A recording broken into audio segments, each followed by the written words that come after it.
accept it as a language. Now, I agree that we don't understand or we don't get English as easily we get our mother tongues. That is but natural because our mother tongues are all around us. People use that language, people speak that language, people read books in that language. So, it is but natural that we also get this language comfortably and automatically. But why does not that happen with English? For the very reason that it is not a language which is spoken around us. It is not a language which we see commonly around us, and people around us don't read also in this kind of a language. Then either the language has to be acquired or it has to be learnt. Native English speakers, like the mother tongues, they acquire the language, but then for us we need to learn it, and there is nothing which we cannot learn. We were not born with computer technology, we were not born with cell phones. Did we not learn it? Did we not practice it? Are you all perfect in computers? No. How did you do it? Only by practice. So, practice is an essential factor to learn the language. Now, how can this be practiced? All of you know the very common basic methods of practicing are reading, writing and listening. Maybe writing is a very higher skill which we can acquire later, but the common ones are listening. Any child when it begins to speak, it only does it by the way of listening. The parents speak, the siblings speak, the neighbors speak, and slowly the child only listens. He keeps on listening, and then maybe after a year and a half, automatically the child starts speaking. Then we have been listening to so much of English. So now is the time to deliver. Now you have to slowly try speaking it, because you have some matter, you have listened to it. It is not a strange language. It is not like Chinese or Japanese or French where you don't even know the ABCD. We know a lot about the language, so then it should not be difficult for us to speak. Only thing is, we have a lot of fear. This fear pulls us back.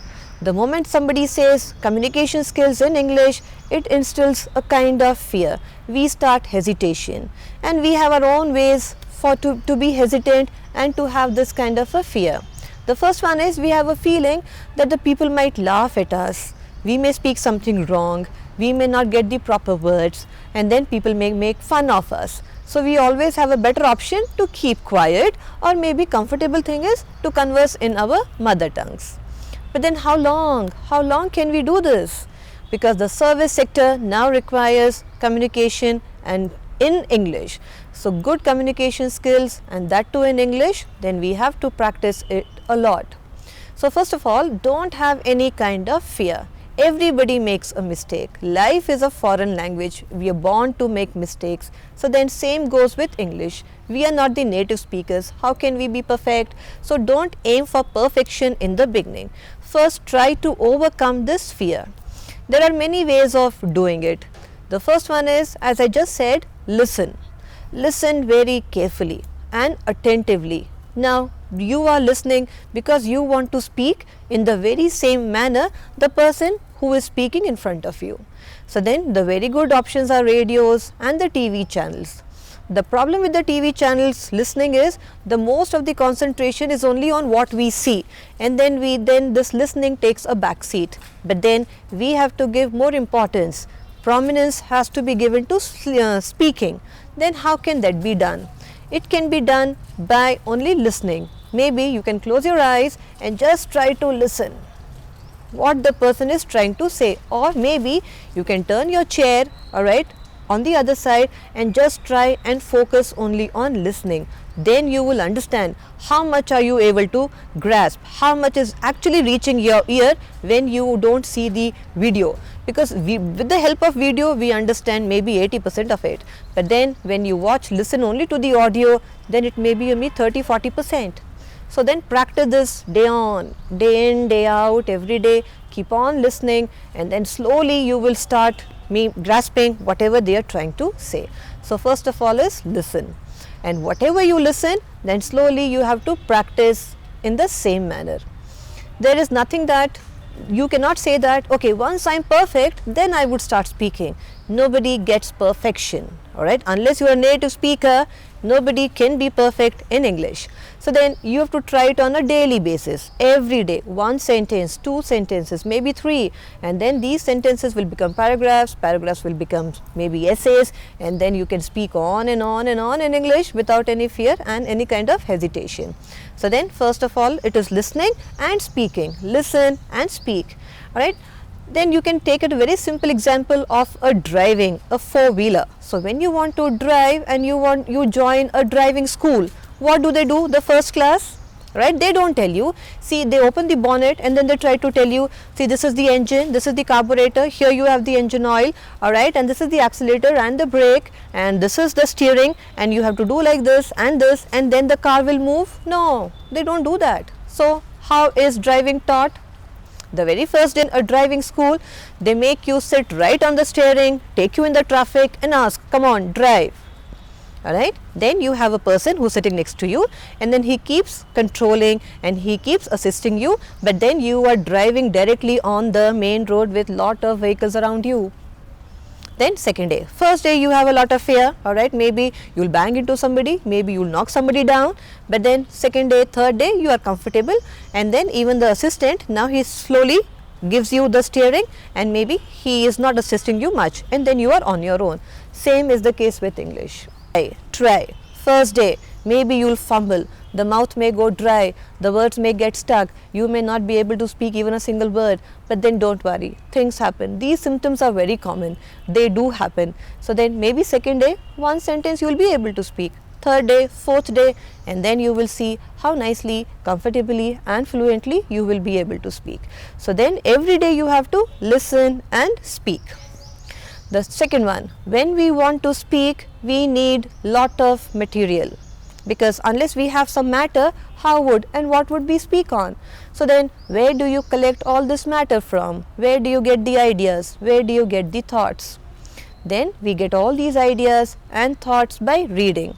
A very common thing to do is translations. Okay, so we usually try to translate sentences from our mother tongue, and then we try to translate the same thing into English, and then we say, see, this is our English. But the moment you do this, anybody at the MNC or in a very good reputed company, they will tell you, you have a lot of mother tongue influence. There is some regional language influence in your language.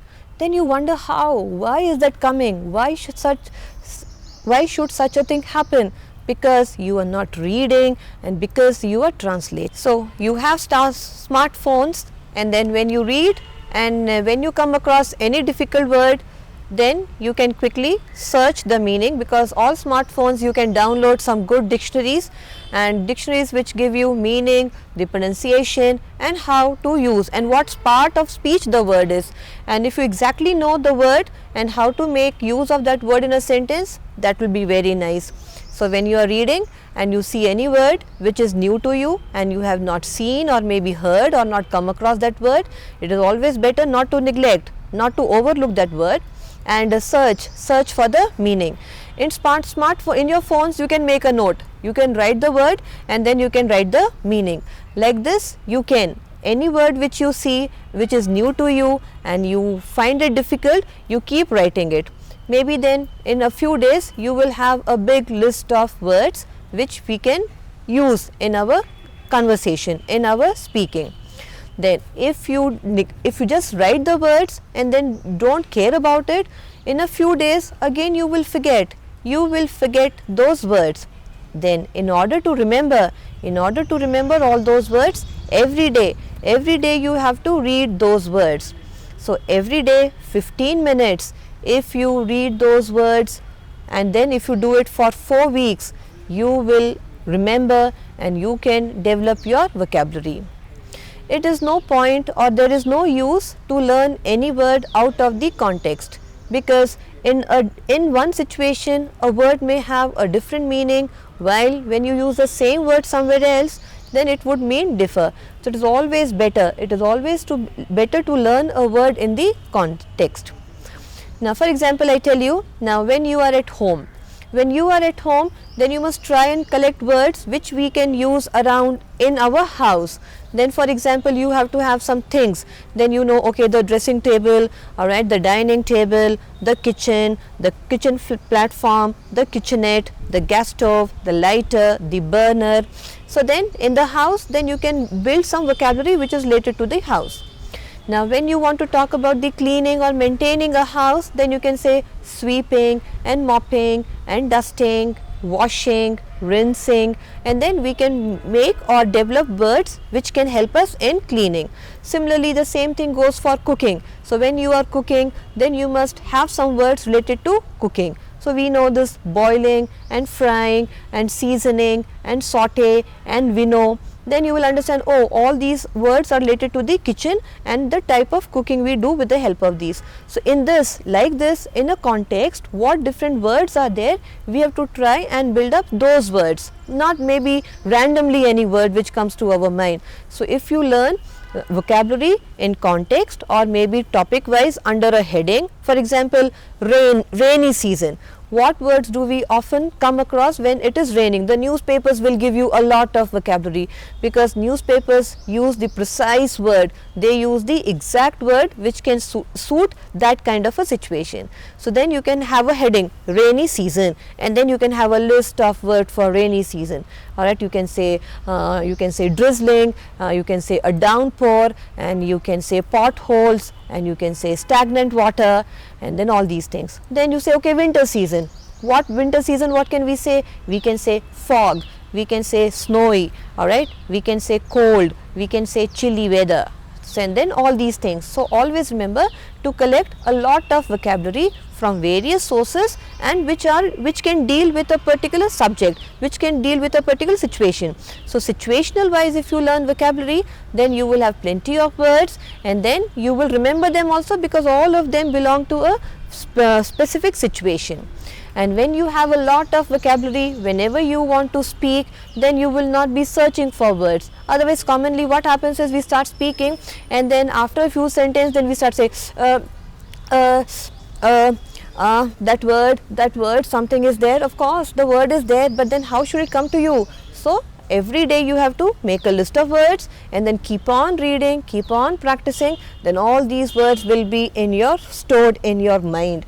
And when you have a lot of storage there, whenever you want to speak, you will never fall short of words. Fluently, continuously the words will come, the sentences will come, and then you will be comfortable with the language. So when you have a lot of matter, when you know, I know what to speak, I have the words, I have the contents, then it gives you a lot of confidence. Because the one reason of fear is also this lack of confidence, because you don't know what you want to speak, maybe because you don't have words which you want to use while speaking. So all this creates a kind of fear. So then to overcome this fear, then we have to listen so that we can improve our pronunciation, a neutral accent we can maintain. Then you have to read. So when you read, you gather, you come across many words, you see the sentence structure, you see the spelling, alright, you see how a question is asked, how an answer is made, and then with reading, when you collect all these vocabulary, you keep on reading and practicing all these words, and then really when you want to speak, you will be very confident and fluent. So and then there will be no fear. So once you are confident, the fear will disappear, the fear will slowly die down, and then you will be very confident speaker, and then you will not hesitate, you will not shy away whenever somebody asks you something in English, or there is really the need for you to speak English. So then I think you must have now understood. So then alright, so then you must also do all these things, and then always your friends will be around you, you can take their help, and on a mutual basis you can say, okay, every day we will speak something in English, we will discuss a topic, and then all these things if you do, no doubt you will be fluent, you will be confident, and there will be no fear, you will have no fear of the language.